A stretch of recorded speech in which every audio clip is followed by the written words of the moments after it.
Shwmae, Croeso i heddiw yn hanes. ar y diwrnod hwn, ar y 14 o Ionawr yn 1236, wnaeth Harri y Trydydd prodi Eleanor o Provence. Y gysylltiad i Cymru.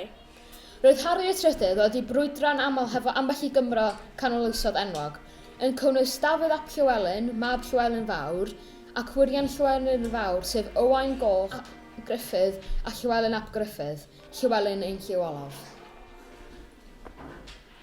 Dwi wedi siarad o'n. Sorry. Er y brwydro yma, doedd Harri ddim yn llwyddiannus yn cyrraedd Cymru, ond roedd ei fab, Edward y cyntaf. yn... Edward roedd y brenin roedd yn gyfrifol mewn adeiladu lot o gelldill ledled Cymru, yn cynnwys Castell Flint, Rhuddlan, Conwy a Caernarfon. Pwrpas y castell yma oedd i sicrhau fod Cymru byth eto yn godi i fod yn annibynnol. Cafodd y dir lle mae Castell Rhuth yn dal i sefyll heddiw ei roi Dafydd ap Gruffydd, sef brawd Llywelyn ein lliw olaf, gan Edward y cyntaf i adeiladu'r castell.